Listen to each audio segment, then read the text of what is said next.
vote really did count, and that your vote counted and your vote counted. And for years I've told everybody, your vote counts. You got to go to the polls. I've taken people to the polls, even not even knowing how they voted.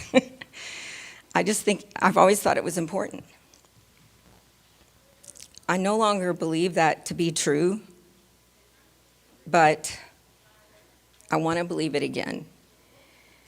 And I think we can do it. It's going to be a tough fight. Our right to vote in a free and fair election is one of our most basic civil rights as Americans.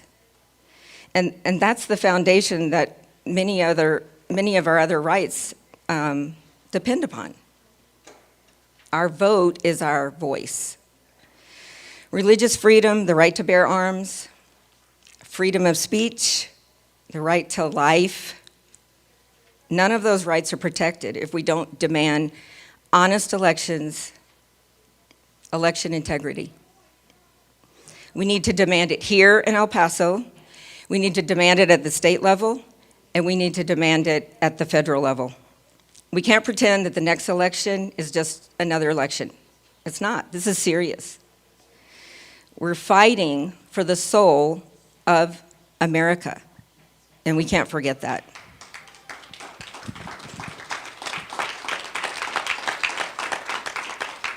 Oh, and I do have another handout on the table.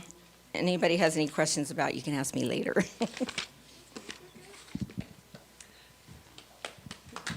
Thank you, Brooks. She was very calm up here, but let me tell you, when I talked to her at 10 o'clock at night, she's very fired up about these things that are on. Thank you, Brooks. Next up, our next priority today is school choice for all.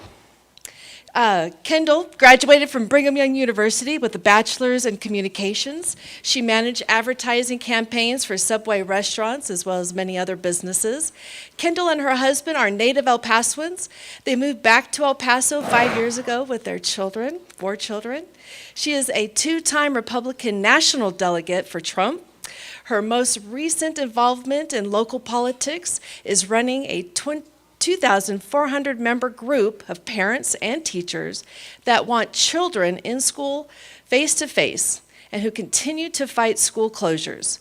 She advocates for school choice and withdrew 2 of her children from the local independent school district and placed them in a charter school with face-to-face education that put them in face-to-face education this entire school year. She is currently managing 2 school board campaigns for child-centered candidates who will stand up to the local teachers' unions and fight for our children. Will you help me welcome Ms. Kendall Jessup?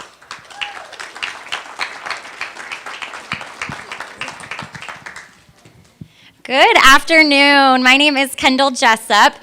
And about a year ago, and don't hate me when I say this, just walk through it with me as I tell you, even though I supported school choice, and I always have, and it was something that, the whole concept, something I support, I don't know that I would have considered it a legislative priority about a year ago.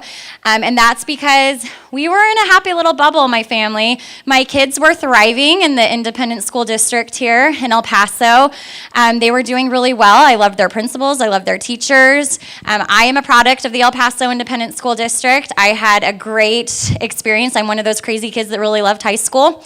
And I loved the high school I went to. My friends were diverse. My circle was full of people that didn't look like me, people from different socioeconomic backgrounds. I loved the strong influence of the Hispanic culture that was felt in the hallways of my high school. I loved my experience in school. And then about a year ago, I was having a conversation with a principal who actually, believe it or not, is conservative. And she said the one thing, though, that she leaned left on was school choice. And she told me why she was against it. And so I was a little empathetic to it because she was describing my high school experience, which was good, things that I was able to get being in a public school. And so it didn't change my stance on it, but it made me understand. I had an open mind. I listened to it. And then COVID happened. And exactly a year ago, next week, came spring break, and schools, our children were pulled out for spring break. They were given one extra week of spring break. And at first, my kids were like, yeah, that's awesome. And then they never went back to school face to face until 6 weeks ago. 6 weeks ago, they finally got to go back to school face to face. And so it was then that I realized the importance of school choice. It was then that I saw what teacher unions were all about. It was then that I created a group that grew to teacher union fighting to get kids back in school. It was then that I realized that single mothers have a really hard, they were put in a hard situation with virtual schooling. They had to cut back on hours at work and log their kid into Zoom.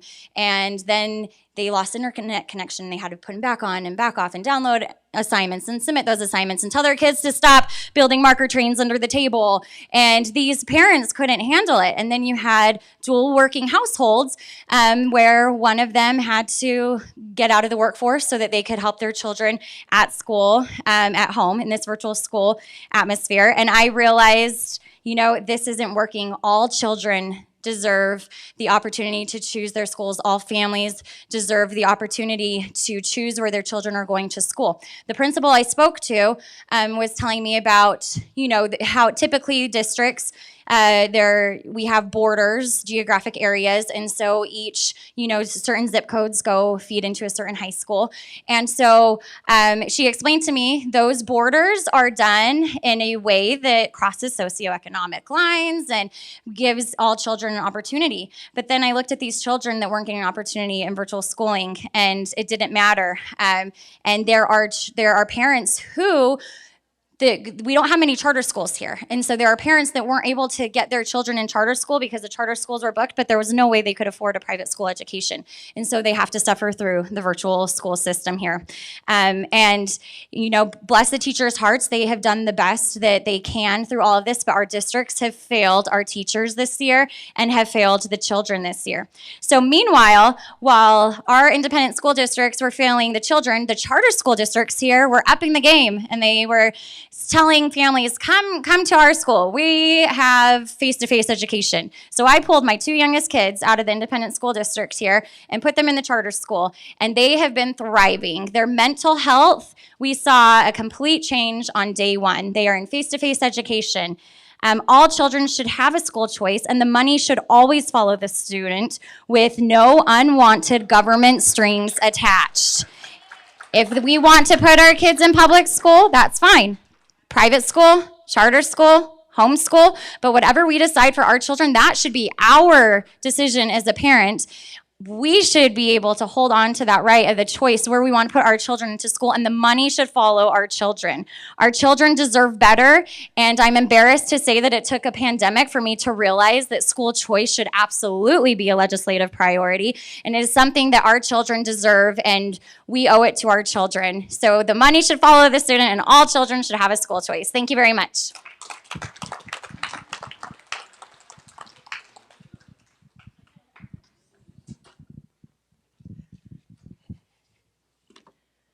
Our next legislative priority is constitutional carry. Michael is a third-generation farmer, business owner, husband and father of 6, and a West Texas native. He represented El Paso County as a delegate to the Republican Party of Texas State Convention. He is a proud federal firearms license holder and owns a gun store and an outdoor gun range in the East El Paso town of Fabens. Needless to say, he is a strong advocate for constitutional carry. Ladies and gentlemen, please welcome Mr. Michael Surratt.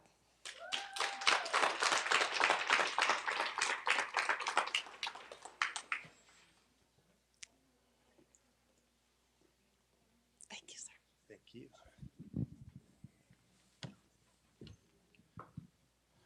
Hi, everybody. I was asked to speak about a subject that's near and dear to my heart, and that'd be constitutional carry. For those of you who don't understand exactly what constitutional carry is, It's actually been able to carry an open or concealed firearm without a license or permission from the state. You have to excuse me, I'm cheating. I'm having to zoom in here on the iPad, but hold the mic closer. Okay. Everybody can hear me now? All right. I'd like to think that I'm a lot like everybody else. I've always been conservative. I've always followed the conservative mantra or whatever you want to call it in my personal life, but I never really had time to get involved in politics.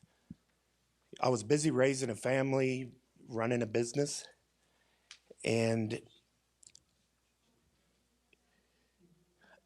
the Democrats changed all that. The way the Democrats have been attacking our Second Amendment scared the heck out of me. And I think probably like most people, I realize that they're not the majority. They're just loud. They, most people feel like I do. Most people think that they should have a right to keep and bear arms. They think they should be able to protect their family and their property. The Second Amendment clearly states that the right of the people to keep and bear arms shall not be infringed. There's no except or only sometimes or not in this city, not in this state. It says exactly what it means. We've all heard the liberal democratic arguments saying, well, it also says a well-regulated militia, or the founding fathers never anticipated modern firearms.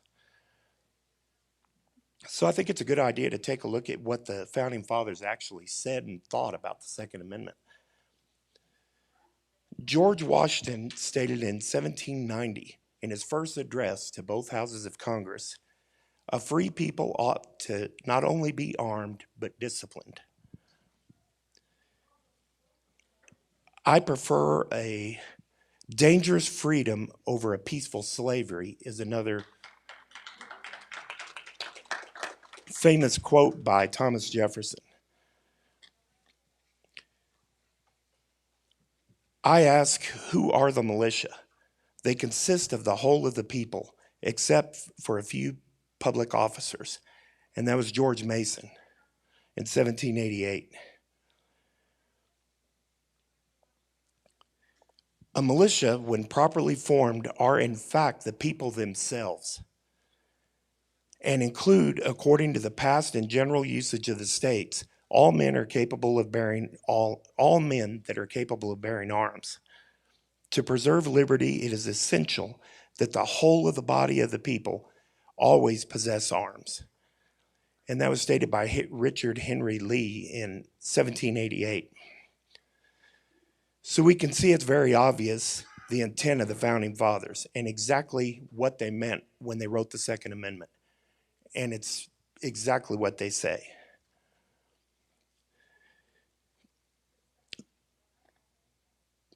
I'm having to skip ahead here because I'm getting flashcards and I'm running out of time. All right, I've always had one big objection to the current license to carry firearms. Typically, as a portion of their income, the lower economic classes pay more for their right to keep and bear arms. Often, they're the ones who need them the most because they live in the neighborhoods with the highest crime rates. There's also 16 other states currently that have constitutional carry. Texas should be one of them.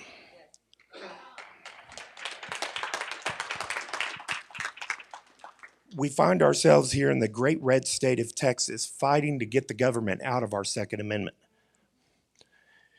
A lot of people will ask, well, why are the Republicans control Austin and they control the state of Texas? Why haven't we been able to pass constitutional carry here in Texas? a lot of people would be amazed to know it's usually killed in committee. It's never made it out of committee, and it's killed by Republicans. Politicians, as a rule, will never do anything they don't consider politically expedient. In other words, they're not going to do something that might cost them a vote unless it'll cost them a lot more, namely re-election, if they don't. They're going to do everything they can to avoid controversy. So actually, it's up to us, the people in this room and everyone we know, to get out there, to call, write, email our representatives, and push them to get not just constitutional carry, but all of our legislative priorities accomplished. We need to resolve to get involved, to make a difference.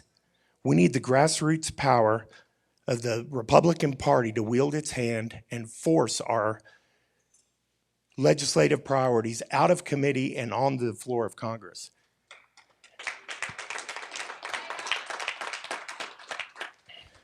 If we can get it to the floor of Congress, they have to vote on the record in front of everybody, and they have to pass our legislative priorities. So I'll go ahead and end this before I get flashed another card with a little bit of presidential trivia.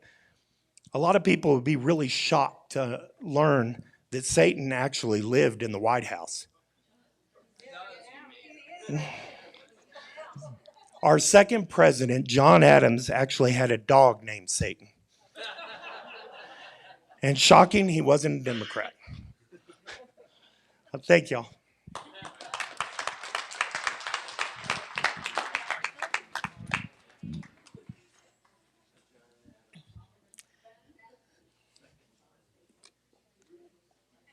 Our next legislative priority is to ban taxpayer-funded lobbying. Tom has been involved in the El Paso County Republican Party since 2010, when Bobby Pena recruited him to help with elections, as Bobby has with most of us.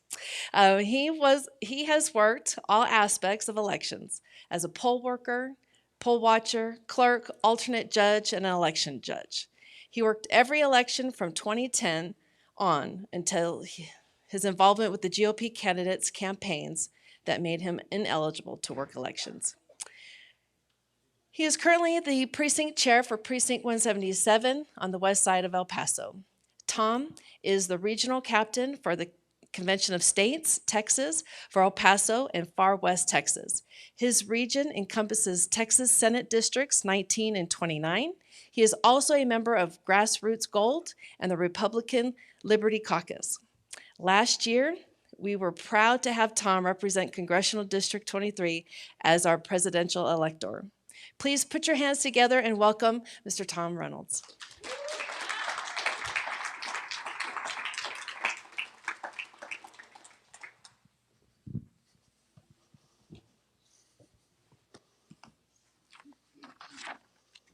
I realize I lost my Convention of States button. It's floating around out here somewhere.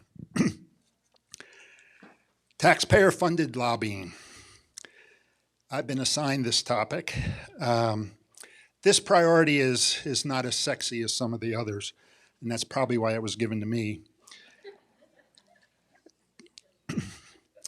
Taxpayer-funded lobbying is not a priority to save us the money that our cities and counties are spending on lobbying. The money that the political subdivisions spend on lobbying is only a very small part of the picture. I guess I ought to start by defining political subdivisions. My working definition for this presentation is the people that tax us, the entities that can collect our taxes. In El Paso, the major political subdivisions are the city, the county, the school districts, the hospital district. Just check your tax bill. They're all listed there. Two bills have been filed so far to eliminate taxpayer-funded lobbying. Senate Bill 234 was filed by Senator Hall, and House Bill 749 was filed by Representative Middleton. Senator Hall represents Senate District 2, which starts eastern part of Dallas and goes kind of north and east. And Representative Middleton is down in the Galveston area. Pardon me? You know, I didn't write it down. You wanted the bill number? Oh, yeah, his bill was 749. To understand why we need to curtail taxpayer-funded lobbying, let's remember back to the various property tax proposals that were considered in the last session. Do you remember Dee Margot going to Austin and testifying that they should limit it, but it should be at like 4% instead of 2%?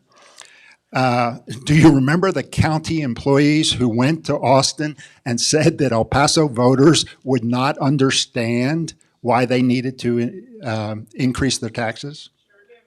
Oh. You know, let me tell you that taxpayer-funded lobbying would not stop either of those activities. Just the same way it would not stop any one of us from going to Austin and testifying in front of those committees. Going back to the property bills, the initial proposal was to limit property tax increases to 2%. After the smoke cleared, we got part of that deal.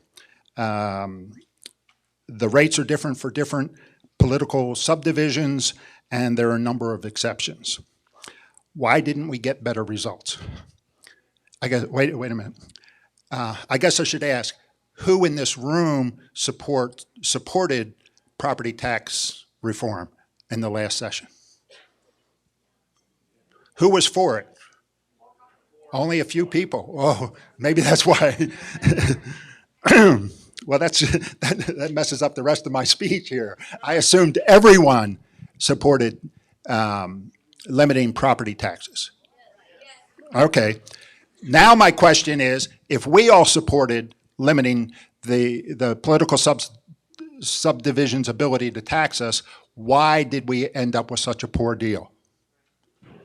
It's because those political subdivisions can use the money that we pay in taxes to pay lobbyists to go work against us. That's why we need to eliminate taxpayer-funded lobbying.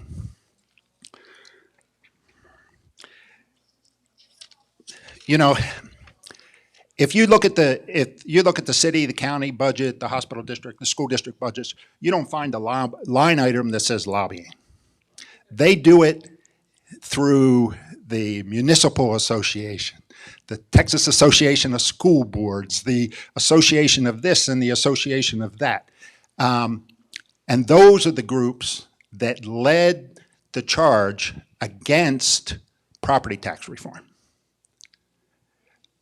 The mayor could go make a presentation that was to seem reasonable, and yeah, we need to limit it, but it should be that. But in the background, the municipal association and all the other associations are fighting it. And they're fighting it behind closed doors in the committees. And that's why we were unsuccessful in getting real property tax reform, because the political subdivisions use our taxes to fight against us. Thank you.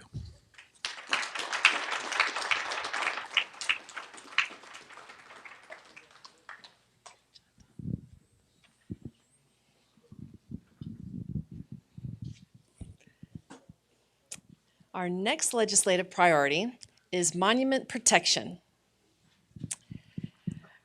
Bernie was educated at California State University, Fullerton, California, and a veteran of the U.S. Army.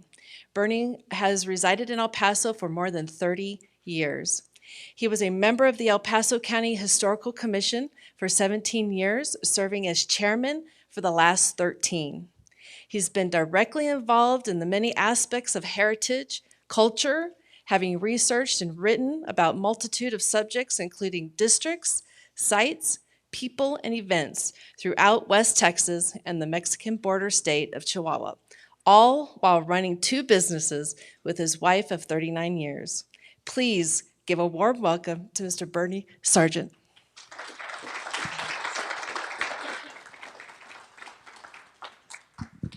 I got tired listening to that. But yeah, when Robin contacted me about this presentation, it's something that's very near and dear to my heart because for a number of years now, we have been kind of at the forefront of preserving some pieces of property throughout El Paso. And most of what we talked about was the not only the heritage and culture and the aspect of it, but also the financials, because oftentimes the financials are pushed aside for the sake of emotion. And I'll just give you a couple of numbers. In the last year, $4 billion was spent in travelers coming to Texas to visit the heritage sites that we have here. There was $4 million in income produced at those various sites throughout Texas, and there was over 80,000 jobs created by those cultural and heritage sites throughout the state of Texas. Now, a little bit more background on me. When I moved to Texas 34 years ago now, I had an experience in Texas back in late 60s, early 70s when I was defending our country at Fort Hood, Texas. And if you've ever been to Fort Hood, it's surrounded by 2 great communities, Killeen on one side and Coppers Cove on the other. And the communities that surrounded Fort Hood were either military dependents or businesses that supported the military that was there, and a whole heck of a lot of egos. Now, I had come from California, where back in those days, there wasn't a whole lot of ego going on. So when I got to Texas, it was like, what are these people all about in Texas? That's all they do is talk about how great Texas is. Kind of drove me a little bit crazy.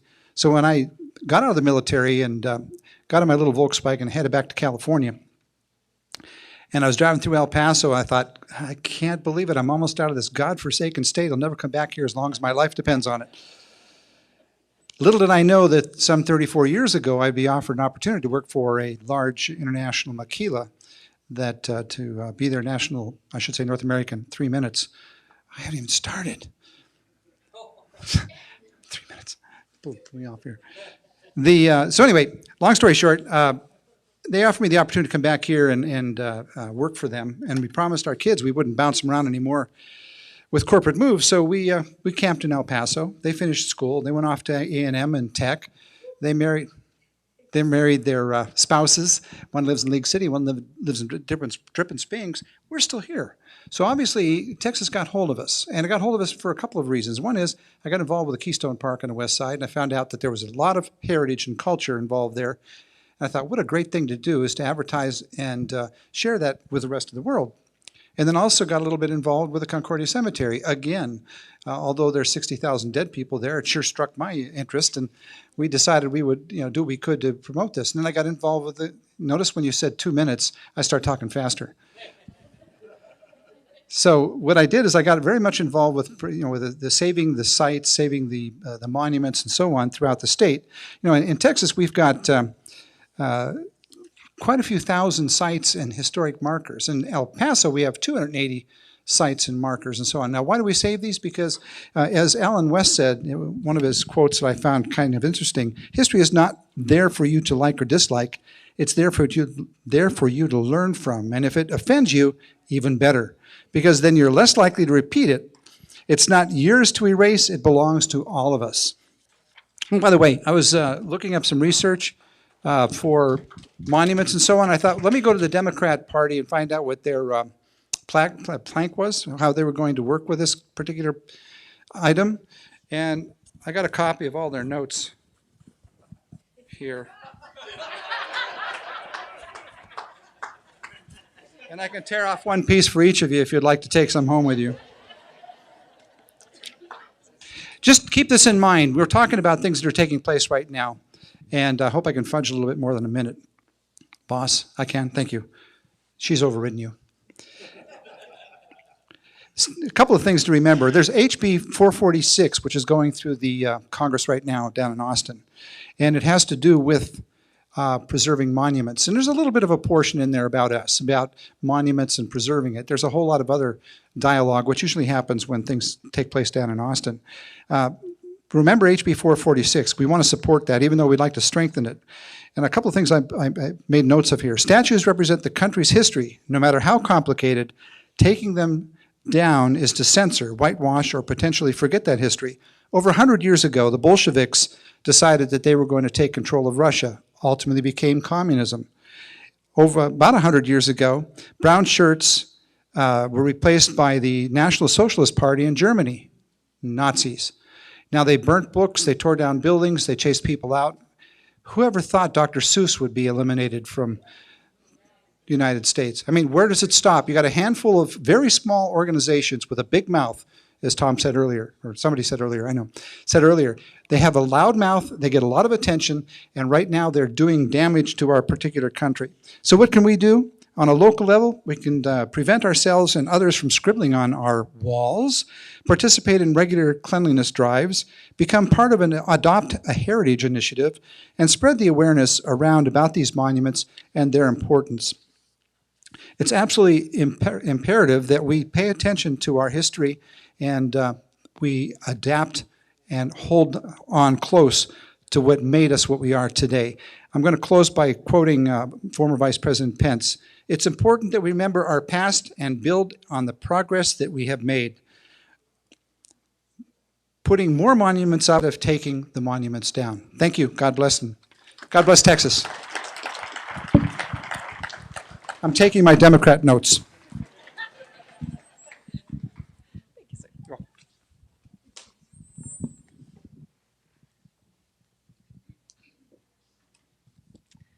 All right. Our next legislative priority is children and gender, gender modification. This is so horrible. I can't even think of it. Anyway, just get touched by it. Sorry. Forgive me. I've always composed myself. Bethany has been former candidate for Texas Senate District 29. And by the way, she received 32,000 more votes than any other Republican candidate running for that position. Woo! She is a native El Pasoan, Christian, and small business owner. She is on the board of the Cardwell Foundation and on the board of the Greater El Paso Republican Women, and is the current vice chair of the El Paso County Republican Party. You will soon be able to hear her as the host of the soon-to-debut Unsilenced podcast. Can I get a round of applause for Bethany Hatch?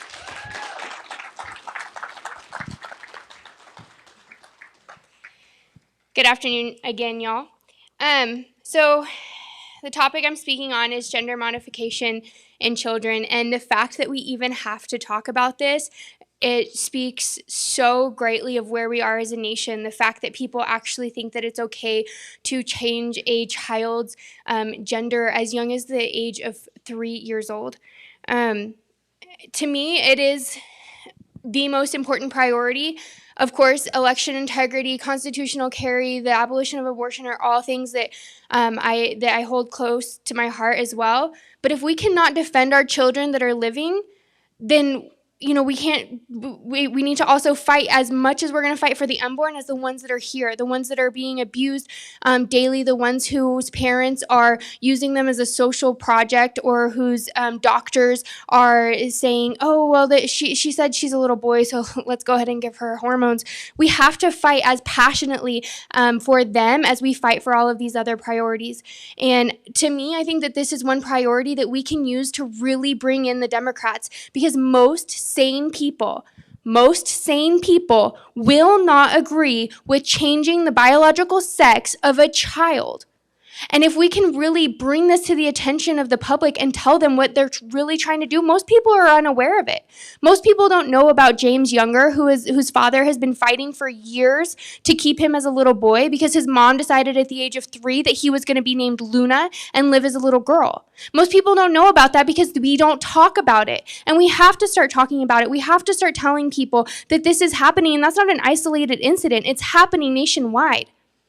I saw something on Twitter, and I don't know if these days what's a joke and what's not a joke, but somebody had posted, she's going to find out the gender of her, she said, I'm going to find out the gender of my baby. It's either a little girl or an abortion. Kill all men. And then she commented later and said, well, a lot of people have been encouraging me to have the little boy and raise it as a little girl. So I'm looking into that. I could start treatment as young as 7. And I don't know if what she was saying was a joke or not, but the reality is that people are doing that, and it's not okay. And we have to fight for these children. I'm going to read y'all what the proposition was. Texas should ban chemical castration, puberty blockers, cross-sex hormones, and genital mutilation surgery on all minor children for transition purposes, given that Texas children as young as 3 are being transitioned from their biological sex to the opposite gender. Y'all, there's some people who think that this is hateful, that this is a hateful piece of legislation because they just approach it from a social justice standpoint, that we need to be accepting of transgenders, and it all comes down to the accepting and the social justice and the political correctness. But then they don't realize what the truth is, that we're talking about little 3-year-olds. You know what a 3-year-old can't do? They can't open a bank account. They can't go to a PG-13 movie. They can't fly solo on an airplane without supervision. They can't drive. They can't get a tattoo. They can't even vote. They probably shouldn't even be in charge of what they want for dinner. So are we really going to allow them to change their gender? Did you know that 97% of children who suffer from gender dysphoria, if it is not met with social affirmation and the use of chemicals, that 97% of them, it will, what's the word? Yeah, they'll grow out of it. That's a good word. They grow out of it by the time that they're in their late teens. Because if we do not put that social pressure on them, I saw a TikTok video. I don't have TikTok, but I saw this on social media of a man who's now living as a woman who has a kid, and this little girl. He says to her, "So, do you like to play quietly as a little girl, or do you like to be loud like a little boy and play loud?" And she says, I play loud." And he says, that means that you're transgender, and it's okay, but that just means that you're a little boy. Y'all, by those standards, I'm a boy. What other women in here are a boy? I'm sorry, what is this playing quietly? This is what we're doing to our children. We are hurting them, and these effects are going to be felt for the rest of their lives. These sex hormones, the puberty blockers, given at the young age of 3, 4, 5 years old, the long-term effects that it has on these children, a lot of people will say, well, they can just get off it if they change their minds. So you want to give a child chemicals for years and then take them off of it one day? And what about the long-term side effects, the cancer, the mental disorders that they're going to go through? This is a topic that everyone should be passionately fighting and bringing to the forefront. Because if we cannot protect our kids, then everything else is worthless. It is absolutely child abuse. And so if you go to mytlo.gov, right? And you can look up House Bill 68 by Representative Toth and House Bill 1399 by Krause.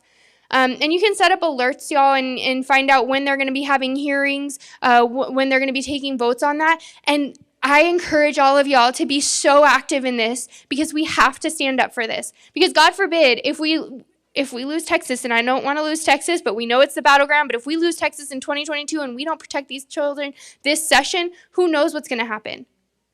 So we have to be active in all of our priorities and everything. This session is so important.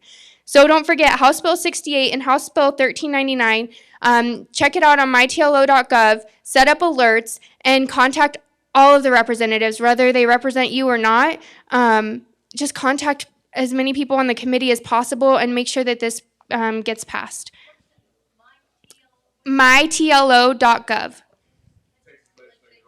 Yes. All right. Thank y'all.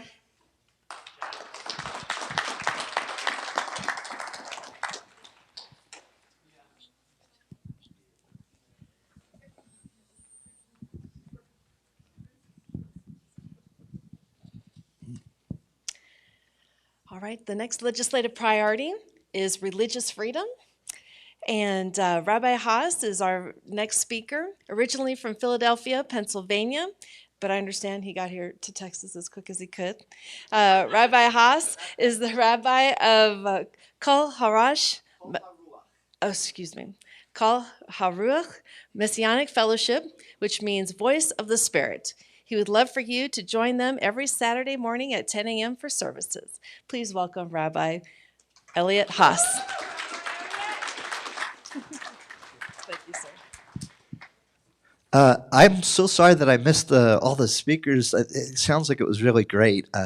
But today is Shabbat, so this is the earliest I could get here. So, they asked me to speak on religious freedom, and Lord gave me some stuff. And are you familiar with the story in the Bible about Jehu? But there's this guy, and he was not exactly very popular, but God used him to defeat the power of Jezebel and Ahab. And he took this guy with him named Jehonadab, which is actually, it means Jehovah is willing, okay? And Yehu means Jehovah is he, okay? And that's the name of God, okay? And they changed the world of unrighteousness in northern Israel to righteousness. These two, and they were not your typical people, okay, which a lot of people say about President Trump, okay? I just am going to tell you that he is getting back in. It's coming, okay? And later, okay, very soon, as a matter of fact. But aside from that,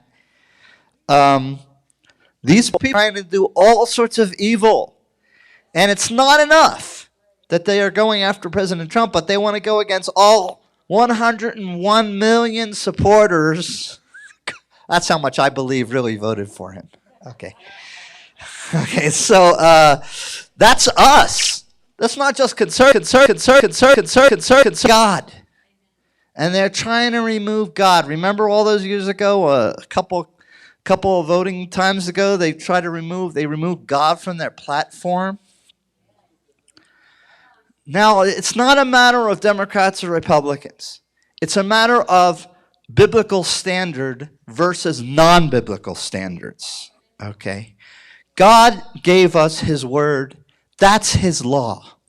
He gave us his instruction, okay? And his word is established like gravity. If you go over there and you jump off that thing, you're going to get hurt.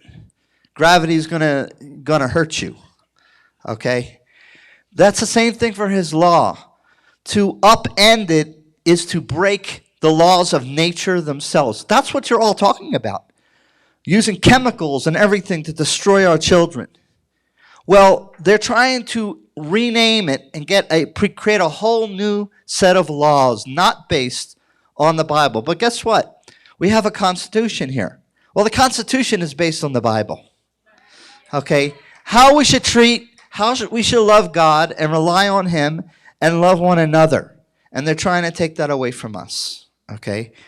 One of the big things is when this election seemed like it was lost, a lot of people very slowly started to give up and give in to the wrong side of things because they felt like, I better be nice to these Democrats or they're going to try to hurt me.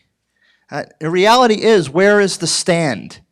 We have to take a stand for what we believe, okay? We have to take a stand for his word, okay? And there's this thing that has held us up and has bound us up. It's called the 501c3. In many churches, that means the government can tell us what to teach, what to preach. You know, that can't go on anymore. I really highly suggest that you talk to leaders of churches and everything about really researching what that 501c3 is. It's to bind us up and cause us to compromise out of fear. We need to get rid of them. But at the same time, you might think, okay, well, that allows us to do certain things. The reality is, we have that permission anyhow by the Constitution. You know, it's like we have a lot of, we're supposed to be the one taking ground. We're supposed to be the one dictating what you believe and in leadership. Okay? We're supposed to be the ones telling them and teaching them. Okay? They're not supposed to be telling us what to preach. We're supposed to be telling them. Okay? No Johnson Amendment or 501c3 should control us. Okay? But they're trying to take away our freedom. We're supposed to take away their power and their authority by the power and the blood of Yeshua, Jesus our Messiah. Okay? Not violently. We're not like the Crusaders. In love, in truth, with his power. In other words, we need to be in prayer and we need to ask God to give us everything that we need by his power. He is about to show his power in this earth. And when that happens, we're not going to just mock all those people that are hurting. We need to tell them this is what happens when God takes control, and we need to encourage them to walk by God's standard and his righteousness and his love and his truth. Okay, so this is what we need to return to. Okay, there's a lot of hurting people out there.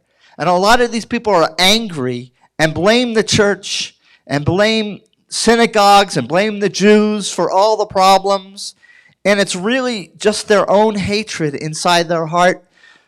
Maybe something bad that happened to them, or they have their agenda to control the world, to control the country and control the world.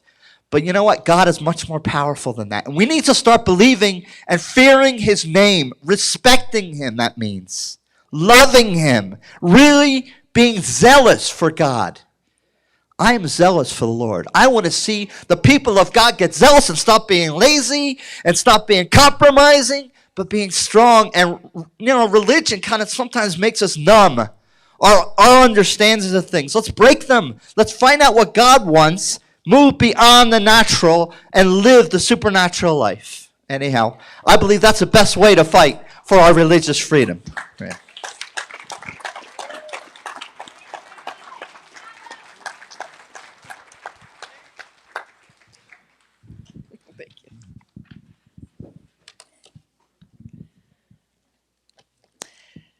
Our next legislative priority is the abolition of abortion. Irene is the daughter of Ernesto and Graciela Armendariz, Mexican immigrants and naturalized citizens. She is a wife of a Border Patrol agent, and they have been married for 27 years.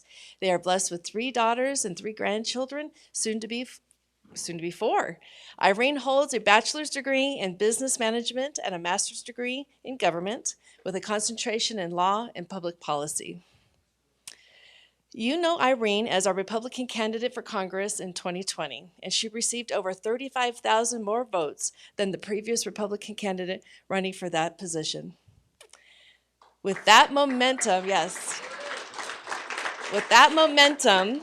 you will see her name on the ballot for 2022 as Republican candidate of U.S. Congress, District 16 of El Paso. What you will love about Irene is her passion to see abortion abolished in our state and our country. Please give a round of applause for Irene Armendariz Jackson.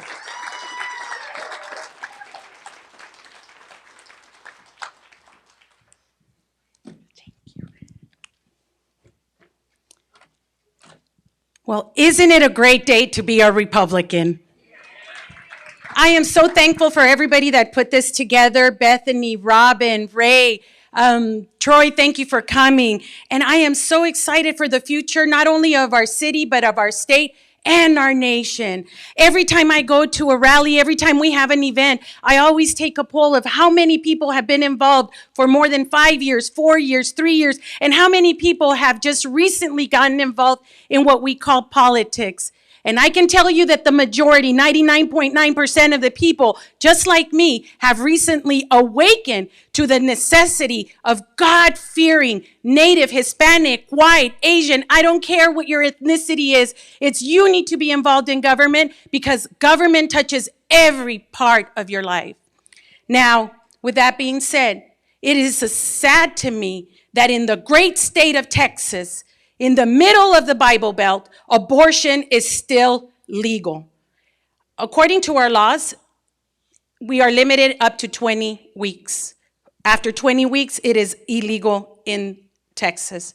But with over 48% of Texans wanting to see abortion abolished, not controlled, abolished, why is it still legal? 87% of the abortions are elective abortions. We hear Roe v. Wade, but we don't hear about Doe v. Bolton. It was actually decided on the same day as Roe v. Wade, and it gave women the right to have an abortion for any reason, specifically because your life depended on it. But it's so ridiculous that if I am pregnant and I wake up that day and I say, I don't want to be pregnant anymore, well, now my life depends on it because I might commit suicide.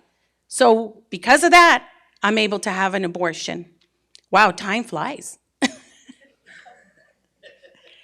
So I'm going to ask you all to close your eyes.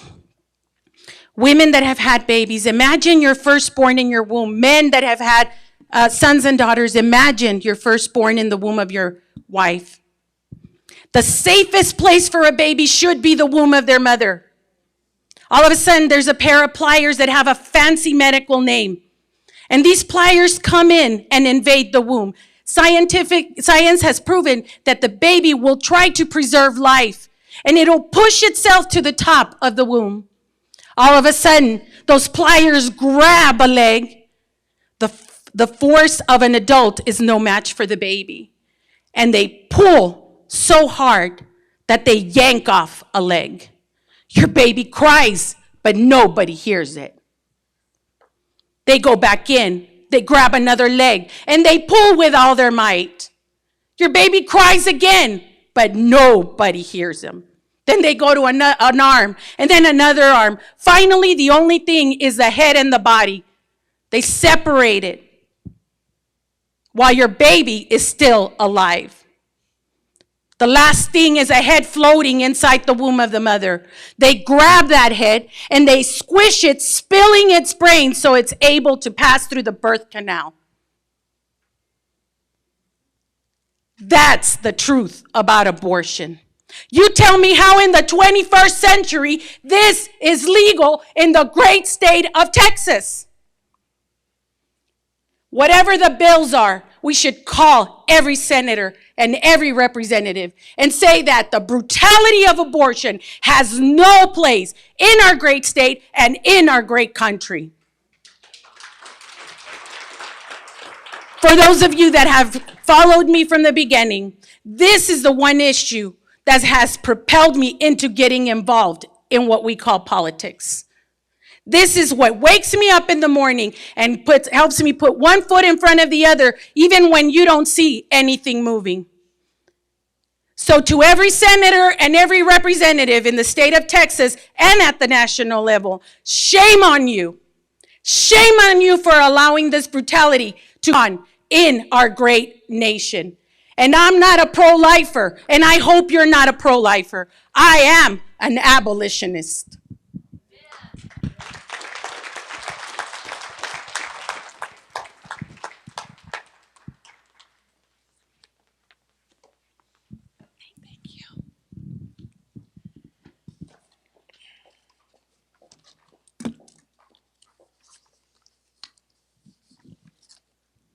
Well, you heard from our speakers today for our legislative priorities. There were 8 of them. We have a special topic today, executive overreach. This is a topic that Alan West, our chairman for the Republican Party of Texas, has deemed very important, something that we need to address, even though it is not one of the 8 that are on our priorities list. Today, Dr. Roth is the A.B. Templeton Professor and Chairman of the Department of Economics and Finance at the University of Texas at El Paso. He is a recipient of the university's 2005 Distinguished Achievement Award for Research Excellence. He served as a consultant to President Ronald Reagan's Cabinet Council on Economic Policy, as Executive Director of President Reagan's Steel Advisory Committee, and as Senior Economic Advisor in the Office of Secretary of Commerce, Malcolm Baldrige. Previously, he served as Senior Economist for the U.S. Congress Joint Economic Committee. He is also an elected member of the El Paso Business Hall of Fame. Dr. Roth's academic work includes the publication of 12 books, numerous journal articles, and technical monographs of the U.S. Congress and Joint Economic Committee. Today, he will be sharing with us his insight and discussing a topic that is in his book, Politicians, Economists, and the Supreme Court at Work, The Founders Betrayed. If you'll please join me in welcoming Dr. Timothy Roth.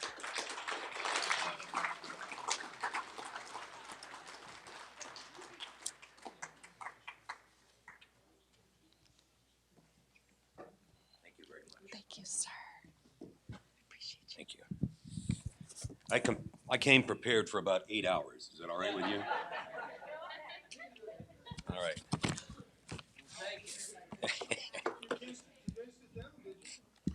I've done my best. I've done my best. Let me say first, I'm very proud to have been to speak to this group, particularly in this context. I agreed with everything every speaker said, and that never happens to me.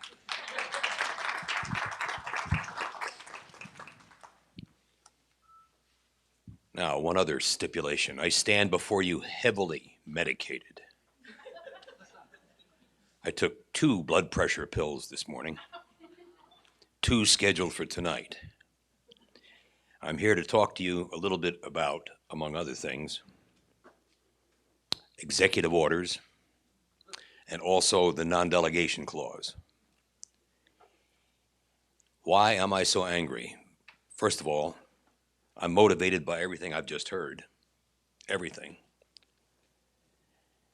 But I think the decisive thing is a guy named Biden.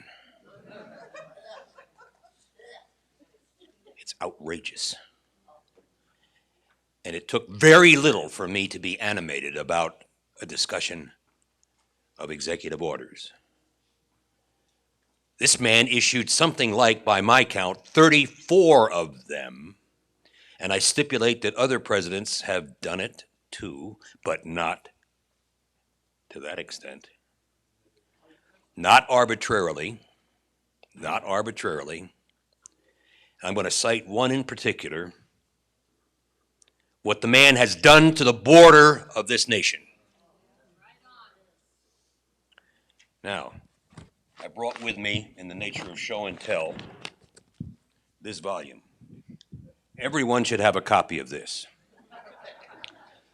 This is produced by the Congressional Research Service, which, by the way, is the only completely, totally nonpartisan entity on Capitol Hill. When these people write, you can accept what they're saying because it is nonpartisan and they know, they know what the hell they're talking about. This happens to be the 2013 volume of this series.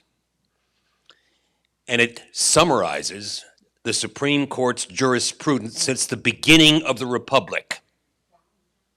It's all here. And some people read this stuff. I'm one of them. Now, having said that, by the way, this is by way of an apology. I misunderstood what my responsibilities were today, and so I provided a handout for you that, in a way, is fortuitous. I didn't provide it in the interest of selling a book. I did it because it talks about the non-delegation clause, that particular set of pages. And I don't have time to do what I thought I was going to do, and so I'm just going to urge you to take a look at those pages to get an understanding of how the non-delegation clause is abused. But I want to start off with executive orders.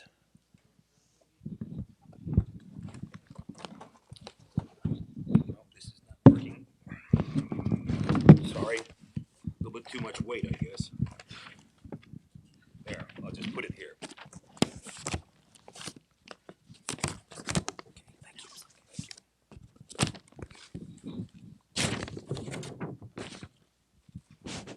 There's a section in this book, this volume, about executive orders. I've selected page 627 in case you're interested. Presidential action in domain of Congress, the Steele seizure case. This has to do with President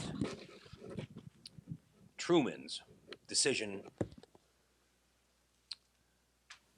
to nationalize the domestic steel industry. I'm not going to read all this to you. I'm just going to set the stage. The Supreme Court took the case, and what it did was to say, that's unconstitutional.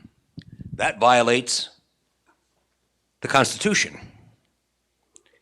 And many of us, having seen that for the first time, whenever, thought, well, that must essentially be settled law.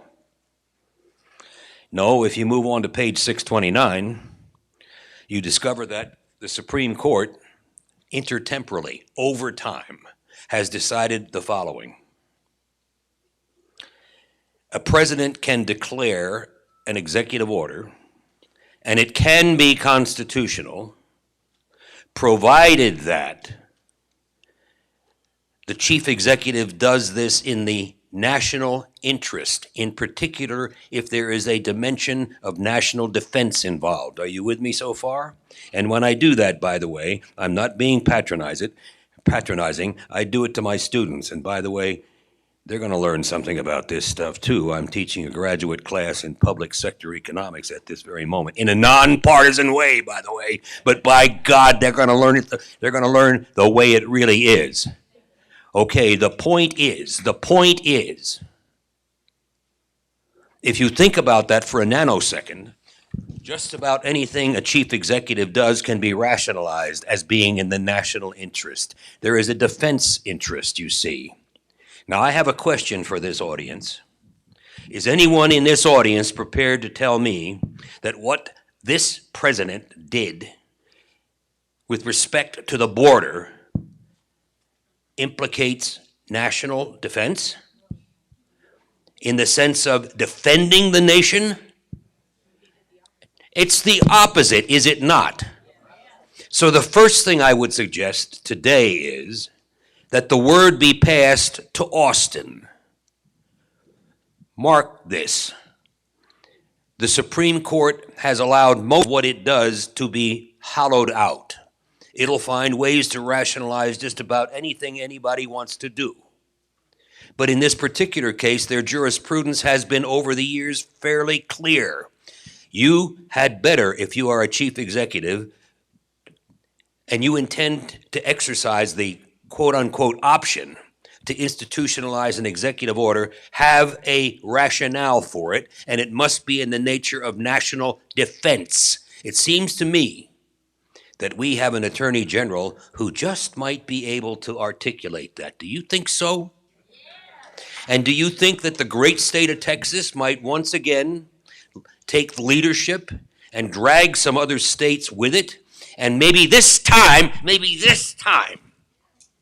we can prevail against the enemy. And I don't mind saying that.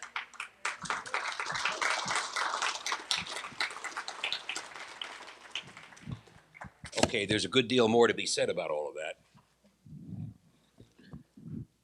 But you understand, I'm sure, that one of the things that animates the idea of an executive order is that a president thinks that he or she can thereby accomplish things that cannot be done legislatively. It's as simple as that. And if you go down the list of what has been done under this man, this person named Biden, he has essentially done everything he could to bring about their version of utopia, right? Without having to deal with the United States Congress. That reminds me of one other thing. I heard maybe a half hour ago that House Bill 1 has passed. In the House. In the House, not the Senate as far as I know. I don't know. The point is, that's Armageddon. There is no doubt. We understand what they're trying to do. Duplicitous as hell, excuse me. Yes. So the point is, some of what they intend to do, they will accomplish legislatively. Whatever they can't accomplish legislatively, they're going to do through executive order. And my basic message to you today is, the Supreme Court is on the wrong side. It's on the wrong side. And it's not the only situation in which it's on the wrong side. What I'd like now to do is to say a few words. I've got to watch my time, in fairness to you all. I want to say a few words about this. Everything's creaking. It's the congressional, it's CRS's fault. The book is too long. It's not my fault. This reminds me, by the way, I've done some damage to this. Some years ago, I gave a speech to a Rotary Club, and the new president was a 3-star general, retired. And he went to great pains to point out that the lectern that I was about to use had not seen the light of day for 45 years. It had just been refurbished. I got up and I spoke, and I did what is my wont to do. I hit the top of the lectern and cracked it. And so every time I see the general, he says one thing and one thing only: "You broke my lectern." Well, I did some damage here as well, I think, perhaps, I'm not sure. Okay, so, all right. The non-delegation clause. You have a handout, so I'm not going to drag you through the definition, but basically what it says is that the Congress shall not delegate its legislative powers to the executive. That's what it says. It's clear and transparent, and it's unambiguous. Unfortunately, the Supreme Court is involved in all of this. And what the Supreme Court has done over these many decades is the following. They have established the following doctrine. If the Congress can establish standards, that is to say, can communicate to the executive with precision what it wants them to do, then the second part of the jurisprudence is the executive then is free to, quote, fill up the details. Now think about that for a moment. The founders were clear. It's unambiguous. The legislative power is supposed to stay with the Congress. It's the Congress that represents us. The executive is supposed, in principle, to implement the laws, not make them. The problem is that both the executive and the Congress have an incentive to do this. And the Supreme Court has underwritten all of that. Let me frame this for you. Only 2 cases that went to the Supreme Court, only 2 in the history of the Supreme Court, only 2 cases that involved delegation of legislative authority were deemed to be unconstitutional. Only 2 cases. The Supreme Court was able, in other words, to rationalize every case, every other case, by saying, well, the Congress established sufficient standards and the executive effectively filled in the details. No, it doesn't work that way. The Congress does not make the standards explicit purposefully. Now, let me talk about this for a second. You understand that I've had a fair amount of experience in Washington. It's where I got most of my gray hair, most of it, dealing with the executive and the Congress. The Congress benefits from that arrangement because they can pass laws that they will represent do good things for everyone. Don't they do that? And didn't they do it, for example, with this Voting Rights Act? And didn't they do it, well, never mind. That's what they do. Then with respect to filling the details, what the executive has to do, has the benefit of doing, is to frame what it does in ways that benefit its constituencies. Pause for a second. Perhaps you've never thought about it that way, but every executive department and agency has constituents. And I'll give you one example about how this works. I'll make a long story short. There's a body of antitrust law, correct? You know that. The antitrust laws codified by the Congress are deliberately ambiguous. The executive then fills in the blanks. When I was in the Reagan administration, I suggested to the president that what we ought to do is change the merger guidelines so that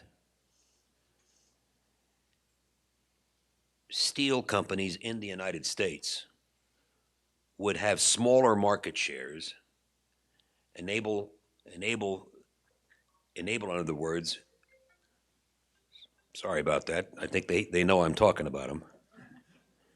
The bottom line is I gave advice. I gave advice to the president. The president said, yes, let's do this. Let's do this thing.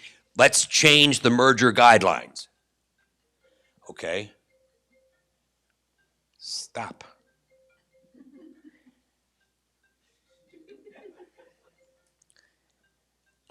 Okay, the president wanted this.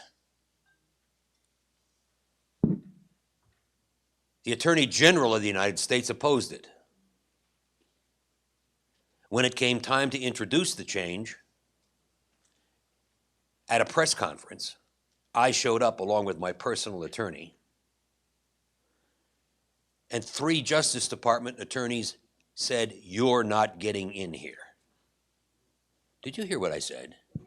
I'm an appointee of the president. I advised him to do this, and these bozos said, "You're not getting in here." I'm trying to paint a picture for you. Every one of those departments and agencies, every one of them has their own constituents. And to the extent that the Congress delegates power, they become more powerful. Does that make sense to you? And the Congress benefits because having delegated the authority, excuse me, having delegated the authority, if things work out, who takes the credit? The Congress.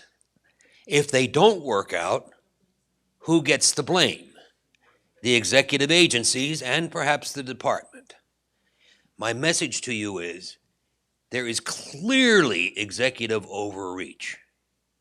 And I'll give you one more example just so we're clear. Once again, I was on a mission for the president. Doesn't matter exactly what it involved, but I was dealing with 10 federal agencies. I had to leave Washington, went to California. Listen carefully, please. The Undersecretary of the Labor Department called me in San Francisco, tracked me down. And he tracked me down for the following purpose. This is the Undersecretary of Labor under President Reagan. He tracked me down to say the following. He said, Dr. Roth, what you are doing is hurting my constituency. To which I said, would that be the unions? And his answer was, yes. To which I said, for which president do you work? This, I'm afraid, is the way Washington works. The non-delegation clause, having been abused and used, benefits the Congress for the reason I've already given you. For the executive, it's accretion of power. We have got finally to get the Supreme Court to act properly and to read the damned Constitution. Read the Constitution. The language is unambiguous. And it's in the handout, if you want to call it a handout. Okay, on that note, I'm probably over time. Am I? Yes, I am, definitely. I've done my job. I've broken the lectern. And it's now your responsibility. I'm delegating responsibility.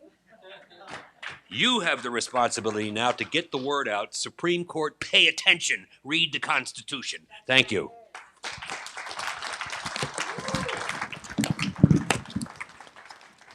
There you go. Sir? Okay, you're welcome. That's okay. We'll get it. I don't think I did.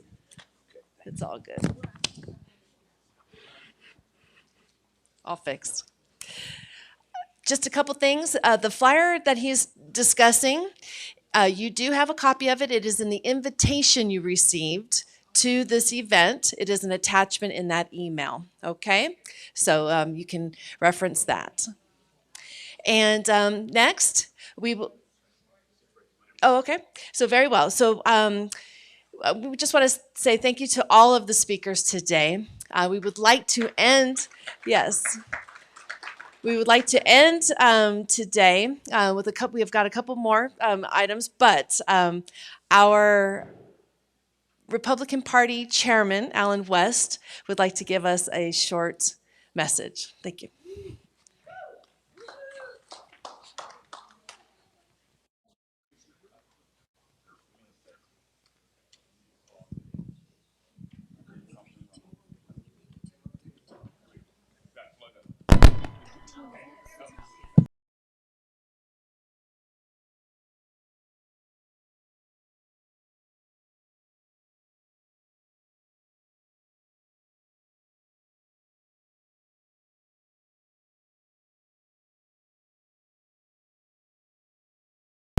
Last year in 2020.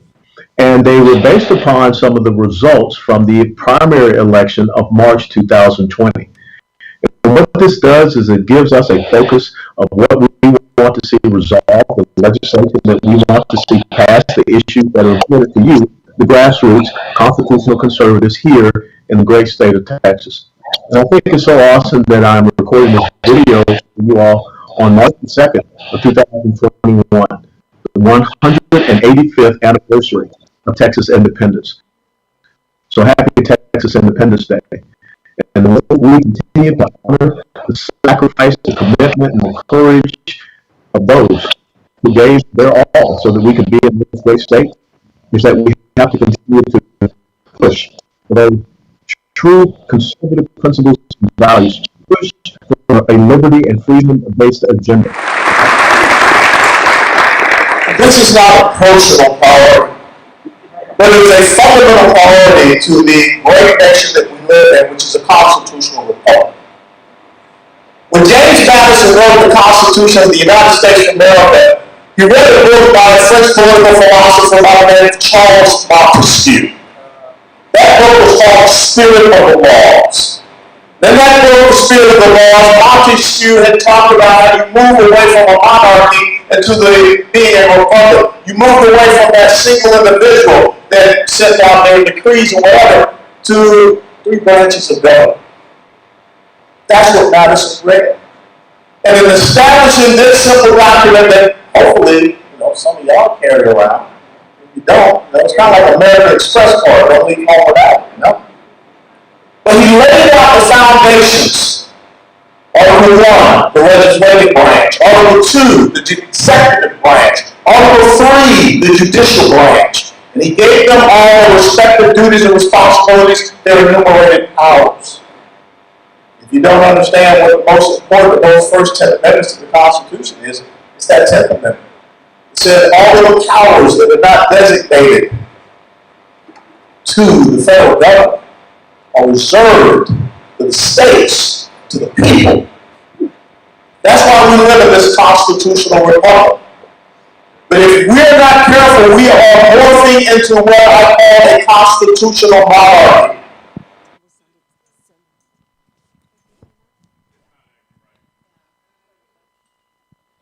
Okay, well, hello?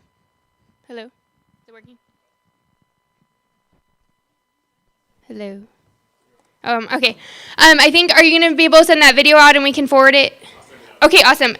So I want to thank everyone so much for coming today. Thank you to all of the speakers.